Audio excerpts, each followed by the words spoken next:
તો હવે જઈએ ઉત્તર પ્રદેશના વારાણસીમાં ગંગા નદી ભયજનક સપાટીથી ઉપર વહી રહી છે। ગંગા નદી 70.26 ને પાર કરી ચૂકી છે। તો ગંગા નદીનું પાણી 71.26ના ભયજનક નિશાન સુધી પહોંચી શકે છે। પૂરનું પાણી રહેણાંક વિસ્તારોમાં પ્રવેશવા લાગ્યું છે।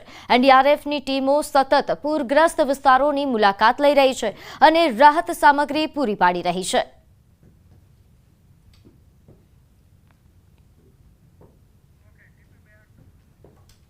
તો આ તરફ જમ્મુ કાશ્મીરના કુલગામ જિલ્લાના અખાલ જંગલ વિસ્તારમાં સુરક્ષા દળોએ એક આતંકવાદીને ઠાર માર્યો છે। આતંકવાદીઓની હાજરીની બાતમી મળ્યા બાદ ગઈકાલે સાંજે સેના અને પોલીસે આ વિસ્તારને ઘેરી લીધો હતો અને જે બાદ સુરક્ષા દળોએ એક આતંકીને ઠાર કર્યો। હાલમાં એન્કાઉન્ટર પૂર્ણ થયું છે, જો કે વિસ્તારમાં હજુ પણ સર્ચ ઓપરેશન યથાવત છે।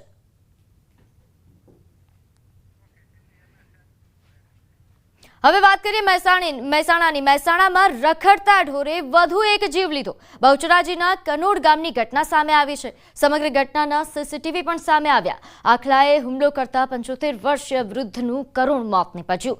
શિંગડા વડે વૃદ્ધને હવામાં ઉછાળ્યા બાદ તેમને નીચે પછાડી દીધા। આ સમગ્ર ઘટના સીસીટીવી કેમેરામાં કેદ થઈ છે। સીસીટીવી ફૂટેજમાં વૃદ્ધ મંદિરે જતા નજરે પડે છે અને થોડી ક્ષણમાં જ આખલો હુમલો કરે છે। રખડતા ઢોરની સમસ્યા સામે ફરી એકવાર ગ્રામજનોમાં રોષ જોવા મળી રહ્યો છે। મૃતક જે હતા ને મફાભાઈ, એ મારા ફાધર છે, બરાબર। અને એ ગામની અંદર જે આ દેવદર્શને ફરતા જતા હતા અને રોડ ઉપર આખલાઓનું ટોળું હતું ને તે એમને સીધા હળબેટમાં લીધા। મારી માગે કે એમ કે આ આખલાઓને સત્વરે એમ કે કાબૂમાં લેવા માટે મારી નમ્ર અપીલ છે। તો આ તરફ નવસારીના ચીખલીના ગામડામાં દીપડો રાતે વોકિંગ કરવા નીકળ્યો। નવસારીના ચીખલીના ગામડાઓમાં ફરી એકવાર દીપડાની દહેશત વધી છે। ચીખલીના પીપલ ગભણ ગામે દીપડો આવી ચડ્યો હતો। રાતના સમયે ગામમાં દીપડો આવી જતા ડરનો માહોલ ઉભો થયો હતો। રોડ પર જાણે દીપડો વોકિંગ કરવા નીકળ્યો હોય તે રીતે રોડ પર ચક્કર મારી રહ્યો હતો। જાહેર માર્ગ પર દીપડો આંટાફેરા મારતા વાહન ચાલકો પણ ડરી ગયા હતા। આ વિસ્તારમાં દહેશત ફેલાઈ હતી। દીપડાને પકડી પાડવા માટે વન વિભાગને જાણ કરી હતી। એ રંગલા અંધારામાં સુમસામ જગ્યાએ રંગલીને લઈ જવાની નહીં, ગેંગ રેપ થઈ જાય તો આવું અમે નથી કહી રહ્યા, પરંતુ આ વિવાદિત પોસ્ટર અમદાવાદ શહેરમાં ટ્રાફિક અવેરનેસ માટે લગાવાયા હતા। તમે કહેશો કે આમાં ટ્રાફિક અવેરનેસની વાત ક્યાં છે? આ જ સવાલને લઈને વિવાદ સર્જાયો છે। ટ્રાફિક અવેરનેસ ફેલાવવા માટે સતર્કતા એનજીઓ દ્વારા અમદાવાદ શહેરમાં અલગ અલગ પોસ્ટરો લગાવવામાં આવ્યા, જેમાં આ પોસ્ટર પણ લગાવાયા હતા। જ્યારે આ અંગે ટ્રાફિક પોલીસનું કહેવું છે કે અમારી જાણ બહાર આ લખાણ વિવાદિત પોસ્ટરો લગાવવામાં આવ્યા છે। ટ્રાફિક વિભાગને ધ્યાને આવતા જ science city, Damru circle, SG highway પાસે લગાવેલા પોસ્ટર હટાવી દેવાયા છે। પોલીસ દ્વારા સતર્કતા એનજીઓને કડક શબ્દોમાં સૂચના પણ આપવામાં આવી છે કે પોલીસ અધિકારીઓની મંજૂરી વિના અને લખાણ બતાવ્યા વિના કોઈ પણ પ્રકારના પોસ્ટર લગાવવા નહીં। ત્યારે સવાલ એ થાય છે કે શું એનજીઓ દ્વારા ટ્રાફિક વિભાગની જાણ બહાર જ પોસ્ટરો લગાવાયા છે? શું ટ્રાફિક વિભાગે પોસ્ટરનું લખાણ જોયું જ ન હતું? શું પોસ્ટરો પરનું લખાણ ચેક કરવું એ ટ્રાફિક વિભાગની જવાબદારી નથી? એનજીઓ ગ્રુપ દ્વારા ટ્રાફિક અવેરનેસનું જે કામ થઈ રહ્યું હતું એમાં કેટલાક પોસ્ટરો કે જે એમાં વિવાદિત લખાણ જણાતું હતું એની અમને જાણ થઈ તો અમે તાત્કાલિક એ પોસ્ટરો હટાવડાવી દેવડાવ્યા છે અને એમને કડક સૂચના પણ આપવામાં આવી છે કે અમને પૂછ્યા સિવાય આવા ટ્રાફિક અવેરનેસના ટ્રાફિક સિવાયના કોઈ બીજા પોસ્ટરો લગાવશો નહીં અને સતર્કતા ગ્રુપ ટ્રાફિક અવેરનેસનું કામ કરે છે તો ટ્રાફિકના જ પોસ્ટરો લગાવો। ટ્રાફિક વિભાગ દ્વારા એમને કડક સૂચના સતર્કતા ગ્રુપને પણ આપવામાં આવી છે। આગળ વાત કરીએ જૂનાગઢની। વિસાવદરના ધારાસભ્ય ગોપાલ ઇટાલિયા વિસાવદર પોલીસ સ્ટેશનની બહાર ધરણા પર બેઠા। રાશન કાર્ડ પર મળતા અનાજમાં કૌભાંડના તેમના આક્ષેપ કરાયો છે કે 2 મહિનાનો અનાજનો જથ્થો આવ્યો છે, પરંતુ લોકોને અડધું જ અનાજ મળ્યું છે અને અનાજ માફિયાઓ જથ્થાને બારોબાર વેચી દે છે। અનાજ માફિયાઓ સામે પોલીસ ફરિયાદ ન લેતી હોવાનો પણ આક્ષેપ છે।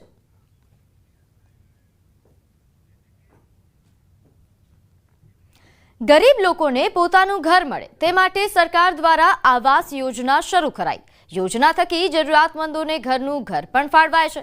પરંતુ આમાં કેટલાક તત્વો એવા પણ છે કે જે નાણાંનો વહીવટ કરી જરૂરિયાતમંદોના મળતા લાભને પોતે જ હડપી લે છે. મહીસાગરના વીરપુર તાલુકાના કોઈડમ ગામે રહેતો ગરીબ વ્યક્તિ કે જે છેલ્લા 7 વર્ષથી આવાસ માટે રજૂઆત કરી રહ્યો છે, પરંતુ આજ દિન સુધી તેને આવાસની ફાળવણી થઈ નથી. મજૂરી કામ કરતો જયદીપ બારૈયા નામના આ વ્યક્તિ પાસે ફાળવાતી વખતે આપવા પડતા નાણાં નથી, જેના કારણે આ યુવાન મકાન વગર ટાટપટ્ટી બાંધીને રહેવા મજબૂર બન્યો છે. દર વર્ષે સ્થાનિક સહિત તાલુકાના અધિકારીઓને તે રજૂઆતો પણ કરે છે, પણ દર વખતે તેને ફક્ત લોલીપોપ અપાય છે, પણ આવાસ નહીં. જોકે આવાસ મંજૂર કરવામાં મસમોટું કૌભાંડ ચલાવાઈ રહ્યું છે તેવા આક્ષેપ પણ થઈ રહ્યા છે. જે લોકોને આવાસોની જરૂર છે તેવા લાભાર્થીઓને લાભ મળતો નથી અને જેની પાસે પાકા મકાનો છે તે લોકોને ફાળવી દેવાય છે. આવા કૌભાંડીઓ સરકારના નિયમોની એસી કી તેસી કરી રહ્યા છે.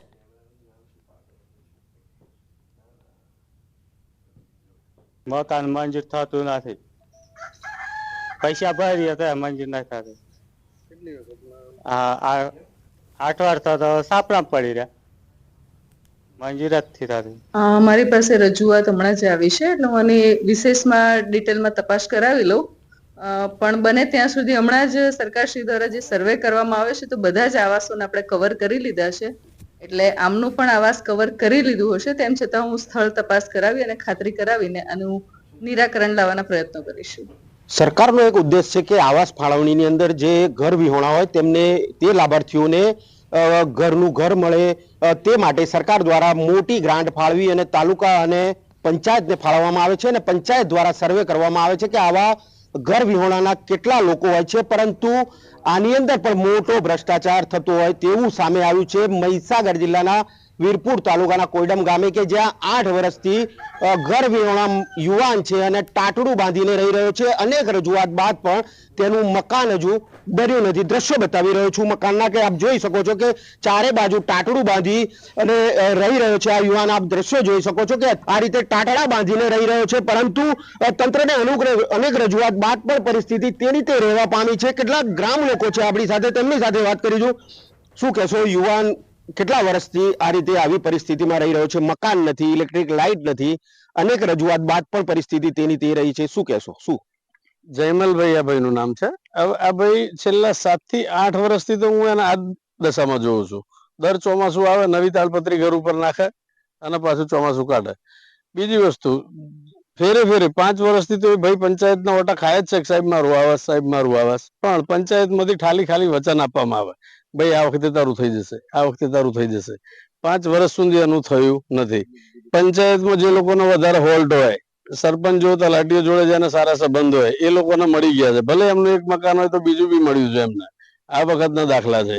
અને જેને નથી આ ભાઈને 7 વર્ષથી નથી, 7 વર્ષથી એનો સ્કોર કશામાં આવતો જ નહીં હોય. મારો તો એ પ્રશ્ન છે. જેમને પાકા મકાનો છે તેવા લોકોને વારંવાર આવાસ પાસ થાય છે, કારણ કે વહીવટ એ લોકો કરી દેતા હોય છે અને વહીવટની અંદર નાણાં ચૂકવી દેતા હોય છે. તેવા લોકોના પાસ થતા હોય તેવું ગામના અન્ય લોકો અહીંયા જણાવી રહ્યા છે. ત્યારે આ બાબતે મોટી તપાસ થાય તો મોટો ભ્રષ્ટાચાર બહાર આવે તેવી શક્યતાઓ હાલ જોવાઈ રહી છે.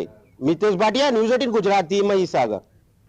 તો હવે મહત્વના સમાચાર રાજકોટથી. એમ્સના પૂર્વ ડિરેક્ટર ડોક્ટર CDS કટોચનું કારસ્તાન સામે આવ્યું.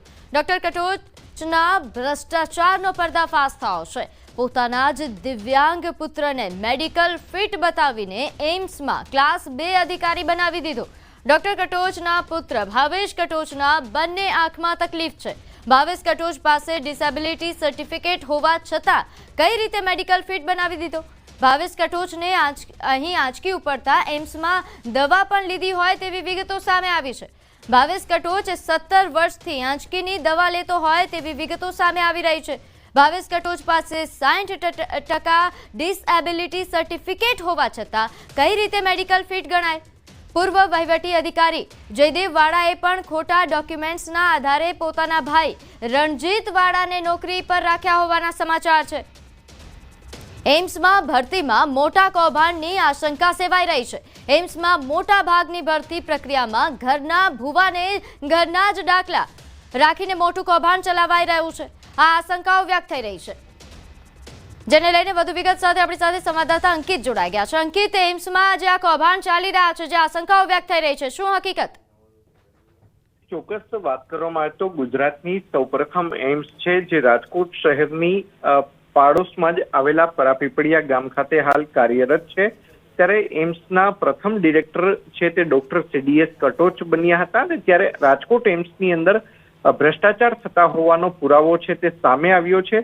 પૂર્વ ડિરેક્ટર ડોક્ટર CDS કટોચ દ્વારા પોતાના દિવ્યાંગ દીકરાને મેડિકલ ફિટ બતાવીને એમ્સમાં ક્લાસ 2 અધિકારી બનાવી દીધો હોવાના પુરાવા છે તે સામે આવ્યા છે।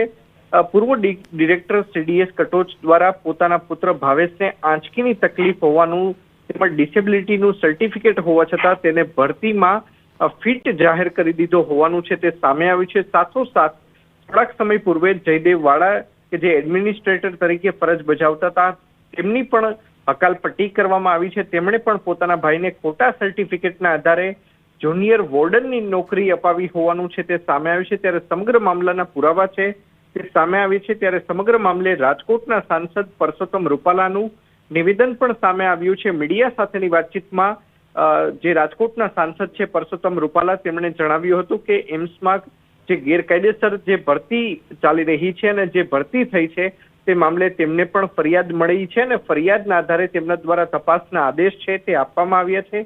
કોઈ પણ રીતે એમ્સની અંદર ગેરકાયદેસર રીતે ભરતી નહીં ચલાવાય તેમજ જે ભરતી પ્રક્રિયા ચાલી રહી છે તેમાં તે બાબતે વર્તમાન ડિરેક્ટર સાથે પણ ચર્ચા વિચારણા છે તે કરવામાં આવશે। જી આભાર માહિતી આપવા બદલ। તો રાજકોટ એમ્સમાં ગેરકાયદેસર ભરતીને લઈને સાંસદ રૂપાલાનું પણ નિવેદન આપ્યું। તેમણે પણ કહ્યું કે ફરિયાદ મળી છે, અમે ફરિયાદના આધારે તપાસના આદેશ પણ આપ્યા છે। કોઈ પણ ગેરરીતે એમ્સમાં ગેરરીતિ ચલાવી નહીં લેવાય। અમારા ધ્યાન ઉપર આવી છે અને એમાં તપાસ કરીને સંબંધિતોની સામે જરૂરી કાર્યવાહી કરવા માટે અમે ભલામણ કરવાના છીએ। હવે વાત કરીએ ગંભીરા બ્રિજ દુર્ઘટના કેસને લઈને મહત્વના સમાચાર। આ કેસ મામલે અધિકારીઓની તપાસ માટે SITની રચના। સસ્પેન્ડેડ 4 અધિકારીઓની મિલકતની તપાસ થશે। એક નિવૃત્ત અધિકારીની મિલકતની પણ તપાસ થશે। સરકારે SEB તપાસ માટે મંજૂરી આપતા SITની રચના કરવામાં આવી। SEBના નિયામક મકરંદ ચૌહાણની અધ્યક્ષતામાં 6 સભ્યોની ટીમનો સમાવેશ કરાયો છે। તપાસમાં મોટા ખુલાસા થઈ શકે છે।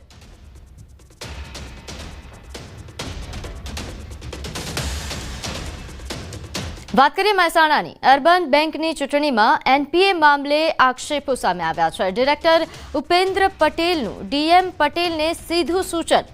વિશ્વાસ પેનલના DM પટેલના VYનું એકાઉન્ટ NPA। પહેલા બેંકના 70 કરોડ ભરાવો અને પછી NPA વિશે બોલો।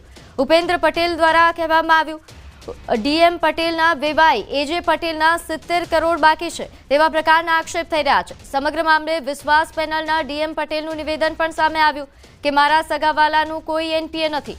DM પટેલ AJ પટેલના દૂરના સગા વિનોદ પટેલનું ધિરાણ છે।